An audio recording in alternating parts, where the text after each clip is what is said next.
Whoa, what is going on? So first video of 2024. I'm here at Englewood doing a little follow-up on this project we planted back in July. So it has been a few months and growth is not quite where I hope it would be. We've had some unexpected problems here. I'll kind of get into that as we walk around.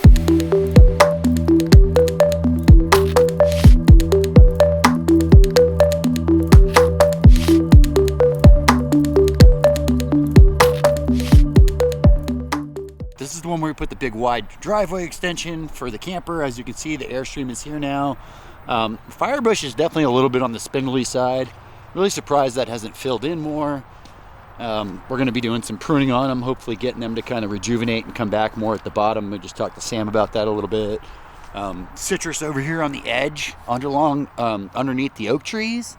Unfortunately, does not look so great. One of them down here on this end looks really good, but the rest of them have lost most of their leaves. We're going to do some foliar applications, some soil drenches, and maybe try some of the oak tree leaves to see if that helps. Some of the coconuts have done really good, put on some growth. Some have a little bit of yellow. Going to try dumping some salt water on them, even though one of the big issues we had here was a pretty high salinity level in the water from the well. Really high sulfur. The water here just smelled like rotten eggs. So we're hoping, this just got fixed within the last couple of weeks, that within the next few months and coming into spring and getting, another growing season, things are going to come back and start to look a little better. One of the things I was most excited about, and guys, excuse my voice, it had been a long weekend. I lost my voice this weekend, that some of these cover crops were sprouting before we even pulled out of here. Well, guys, we planted this in, I believe, July. Cover crops have already kind of went to the spent and they're already coming back up. So talk about unbelievable speed. You can see the cowpea starting to come up in a lot of areas throughout here. And you can also see some of the water damage from the sulfur, from the salt, on the mangoes. And they're not getting overhead spray, but just from getting the mist even coming up from the micro irrigation seems to really be affecting them. Something really cool that Sam had showed the homeowner here, and for those that don't know, Sam is my friend that helped me install this, lives local, he's doing maintenance here. Put these banana buckets in, and he said anytime he has a client that has a ton of compost, they don't know what to do with it all, this is something that he suggests. And the homeowners here are awesome. Stephen and Andrea produce like 10 pounds of compost a day. Like, I'm not joking. These buckets have only been here a few months and they're full. They are still putting some in, but bucket, all the way down. And I really like that, and homeowner said to me, what happens once I fill these buckets? Where do we go with compost next? And when you're producing 10 pounds a day, 70 pounds a week, 280 pounds a month, you are going to fill these buckets. I think the next step is really just to start taking those bags or that compost bucket and really just start composting in place, whether it be next to a fruit tree, in between two fruit trees, to start putting that compost into the garden rows. It can't hurt to put it out here into the garden. So that is the next step. This mango doesn't look so bad on the top, but as you can see on the bottom, still getting some of those brown tips. Same thing with the avocados. Now I will say the water, just got fixed here. We have a new well. Some of the new growth looks amazing, but up here where the old growth was, we definitely have some burning going on, even though the plant is still flowering. Oh. Graceful bamboo, starting to put off some nice shoots over here along that fence line, guys. This one did get a root barrier. I will say that Sam has been doing an awesome job here with weed maintenance, chop and drop, cutting the grasses back, just really keeping up on everything. But basically we have a pattern here along the front of starting with the star fruit, but it's going to avocado, jackfruit, mango. Avocado, jackfruit, mango, all the way down this kind of whole property line here on that east side. Still got that one tropical guava hanging on. And this is something big that we did not complete when we finished the garden. Because we did the garden in the middle of the summer, the prime veggie season here in Florida is different than the rest of the country. Our growing season, especially further south here in Englewood, is probably November through maybe March, April. Maybe up by me, we're getting October. When you plant this in June, July, there wasn't a lot to put in here other than cover crop or sweet potatoes for the garden. So Sam has put the whole annual garden area in, and you can see they're doing really well with some lettuces, kales, collards, peppers, tomatoes. So Epsom salt water to wake up those coconuts.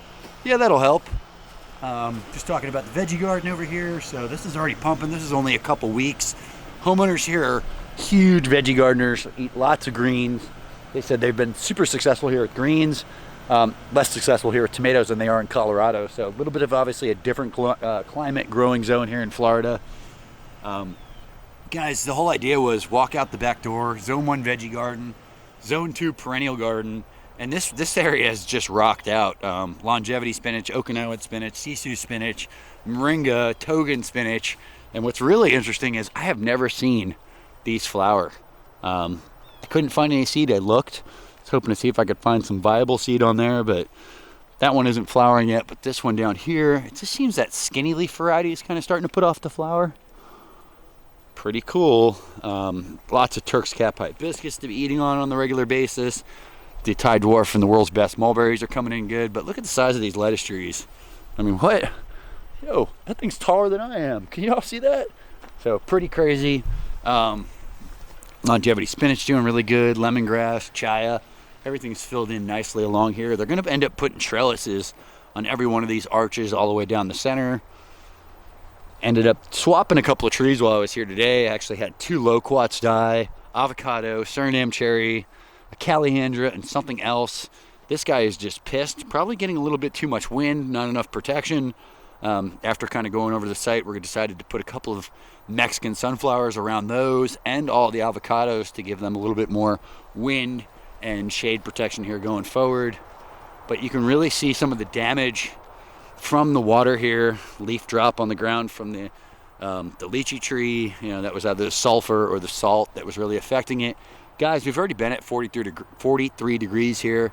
I finished stripping this Adamoya today. The leaves are only a couple left. They're real spotted up. That is one pro tip where you strip those and kind of stimulate the fruiting for the next year.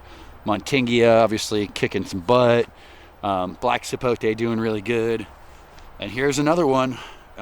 Cherry de Rio Grande. I took a crap. It definitely had something to do with that water, guys. Water here was just absolutely atrocious. You can see how it's messing up the Super Alfonso mango. Soursop combination, pissed off water, got cold. Anything below 50 degrees, they really start to kind of get mad. But here you go. There's the new shallow well. There's the old well. You can see what that water has done just to that casing. I mean, rusting it, eroding it. If it's doing that to the case, a metal case, can you imagine, you know, what's coming out of those pipes? So water here was quite atrocious. Simple little shallow well, working really well. And the old system still has enough pressure. So there's another one of those mad avocados, but pushing new growth. We're going to give it some time, see if it comes back out. But we ended up replacing a couple of those here. Longan, not affected by the water whatsoever. Calyandra, not affected really. Even though one died, I don't think it was from that water. Elderberry doing really good. Cranberry hibiscus going flower. Avocado, brown on the top. You can see edges of the leaves. Beautiful new red growth. So let's see what this guy does. We'll keep an eye on it. It's all about coming back to and a follow-up. Something I noticed here that was really interesting, and here is a Pakistani mulberry, leafless. I've never seen the Mexican sunflower flower at such a short height. Usually to me it's 8 foot, 10 foot before it'll flower. At here we actually got this stuff to flower at a short stage. I don't know, it's from the regular pruning, what's causing it, but that's really cool. Not something that you commonly see. Peanut butter fruit, these guys just thrive on neglect. That is another one of the replaced avocados. I think I replaced about 6 fruit trees and maybe 2 other plants here. And Roselle, pretty much done. Time to save seed, time to replant. Coming in the spring here, Kenoff hibiscus, kind of at the end too, also starting to set flower and seed. That is a rare white variety of ice cream bean. Papaya, sugarcane, lychee, another papaya, sugarcane, and then a really mad cashew. This was one that we tried here. It was kind of experimental, you never know. Definitely did not like that water either, so kind of keep an eye on it. I think the mangoes are going to recover fine. Big difference in having the new water. We're going to keep an eye on things here going forward. Tamarind tree, sugarcane, papaya. This is one of the more successful trees here. Lots of sapodillas on the sapodilla. We're just doing some checking. That's why you see those scratches on there, but got fruit all over this guy. So super exciting. All the vetiver grass has been cut back. It's about 6 months now since planting. That is a macadamia nut, and the one and only, the notorious, the cold sensitive, the one that's not supposed to be planted here, has already seen 43 degrees breadfruit. They say that one can fix world hunger. So beautiful tree. I love the leaves on them. Definitely cold sensitive, definitely experimental. But if you live in a zone where it's pretty tropical, give it a try. What's the worst that's gonna happen? Shade zone down here. A couple of the avocados are a little bit mad. Turmeric's already sleeping. What else? Shampoo ginger's already kind of gone sleeping here, but the avocados definitely don't seem to be liking the water quality here. Hoping that makes a big difference going forward. Chelated iron will sometimes help these things, but they are just mad. So we will keep an eye on that. And what do you guys know about all these banana bins? So pretty serious. Still got some cleaning up to do. Homeowner told me him and his son have been digging these, and what he really told me that was interesting, and I think this is so cool, over there on the far north end, out in the full sun, he said it was like a beach, sugar sand all the way to the bottom. And as he worked his way down this way to the south, the soil got darker and darker. He said this one had no sand in it. Now what's interesting, why? We'll look up. What do we have here? A beautiful live oak that's been dropping years of leaf litter, starting to put organic matter on the ground, which has ended up turning into soil. So pretty awesome. Dark soil at the bottom, beach soil at the top. I love it.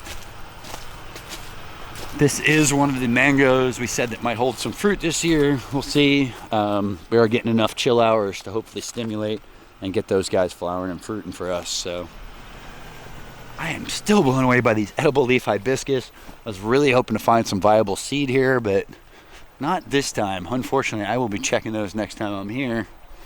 Oh yeah, Patanga tuba. That is another new one that just got put in. So we got a grafted black and a Patanga tuba over there on that side. And over here, kind of along this west property line towards the Gulf, down by the water, some of the tooks have definitely done better over here in the shade. We unfortunately did lose the passion fruit. Citrus looks a little bit better on this side, but still kind of, experimental.